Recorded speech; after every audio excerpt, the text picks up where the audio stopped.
साईनगर प्रभागाच्या सर्व मतदार बंधूंचं या ठिकाणी मनपूर्वक आभार व्यक्त करतो की त्यांनी मला पुन्हा एक वेळा साईनगर प्रभागाचं नेतृत्व करण्याची संधी उपलब्ध करून दिली. 2017 ते 2022 या काळामध्ये मी शिक्षण सभापती म्हणून जिल्हा नियोजन समिती, त्यानंतर अमरावती विकास प्रारूप आराखडा स्थायी समिती आणि त्यानंतरच्या काळामध्ये मी या अमरावती शहराचं महापौरपद भूषवलेलं आहे. अतिशय विपरीत काळात आपल्याला सर्वांना माहिती आहे की कोरोनासारख्या विपरीत काळामध्ये अमरावती महानगरपालिकेच्या सर्व नागरिकांची सेवा करायची संधी मला पक्षातर्फे दिली आणि त्याचं संधी सोनं करण्याचा मी प्रयत्न केला. या भरोशावरच 2026मध्ये मला पुन्हा एक वेळा पक्षाने माझ्यावर विश्वास टाकला आणि सर्व मतदार बंधूंच्या सहकार्यामुळे एक वेळा मी पुन्हा निवडून आलो. येणाऱ्या काळामध्ये साईनगर प्रभागामधलं जे स्वच्छतेचा विषय असो, मूलभूत सुविधा पुरवण्याचा विषय असो, सर्व प्रभागामध्ये जे अद्ययावत असं उद्यान आहे ती निर्मितीचा विषय असो. आपल्या सर्वांना माहिती आहे की मागच्या काळामध्ये साईनगर प्रभागामध्ये MPSC UPSCची प्रिपरेशन करण्यासाठी जी अभ्यासिका तयार केलेली आहे त्या अभ्यासिकेचं अपडेशनचं काम या काळामध्ये करू. मी सर्व नागरिकांना विनंती करतो की या काळामध्ये आपण ज्या पद्धतीने आमच्यासोबत 2017 ते 2022पर्यंत होता त्याच पद्धतीने आमच्या पाठीशी खंबीरपणे उभे राहावं. या 4 वर्षामध्ये दुर्दैवाने निवडणुका न झाल्यामुळे बरेचसे विकास कामे, स्वच्छतेचे विषय रेंगाळलेले आहे.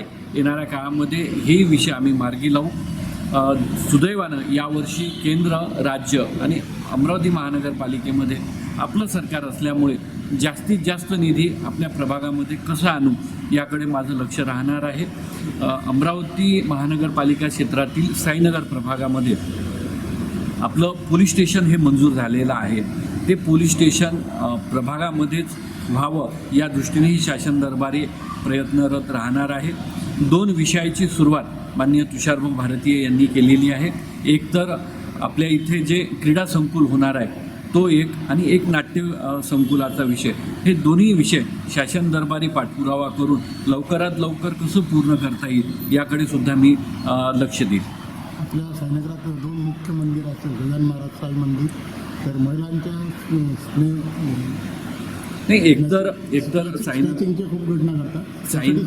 सुरक्षेसाठी आपल्याकडे CCTV कॅमेरे वगैरे. साईनगर प्रभागामध्ये अनेक धार्मिक स्थळ आहे. त्यापैकी एक साईबाबांचं मंदिर आहे, गजानन महाराजचं मंदिर आहे, गणपती मंदिर आहे. या सर्व मंदिरामध्ये भाविक भक्तांची ओढ सगळ्यात जास्त असते, गर्दी जास्त असते दर्शनासाठी. या काळामध्ये जे चोर आहे ते या संधीचा फायदा घेतात आणि बरेचशा सोन्याच्या चोरीचे प्रकरण उघडकीस आलेले आहे. या संदर्भामध्ये माननीय या अमरावती जिल्ह्याचे पालकमंत्री नामदार चंद्रशेखर बावनकुळे साहेबांनी एक CCTVचा विकास कामे करण्यासंदर्भासाठी एक निधी उपलब्ध करून दिलेला आहे. येणाऱ्या काळामध्ये हे सर्व CCTV कॅमेरे साईनगरच्या मुख्य चौकामध्ये राहणार आहे.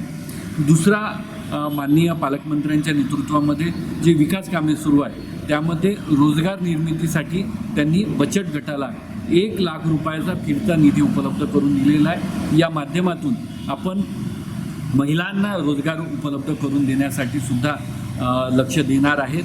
युवकांच्या संदर्भामध्ये आपण ज्या कंपनीच्या माध्यमातून कोणी तिथे सर्व्हिसवर लागू शकतो का, जॉब उपलब्ध होऊ शकतो का, या संदर्भातली शिबिर येणाऱ्या काळामध्ये आम्ही घेऊ.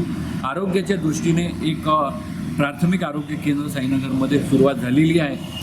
त्या ठिकाणी जास्तीत जास्त स्टाफ कसा अवेलेबल होईल याकडे मी पाहणार आहे.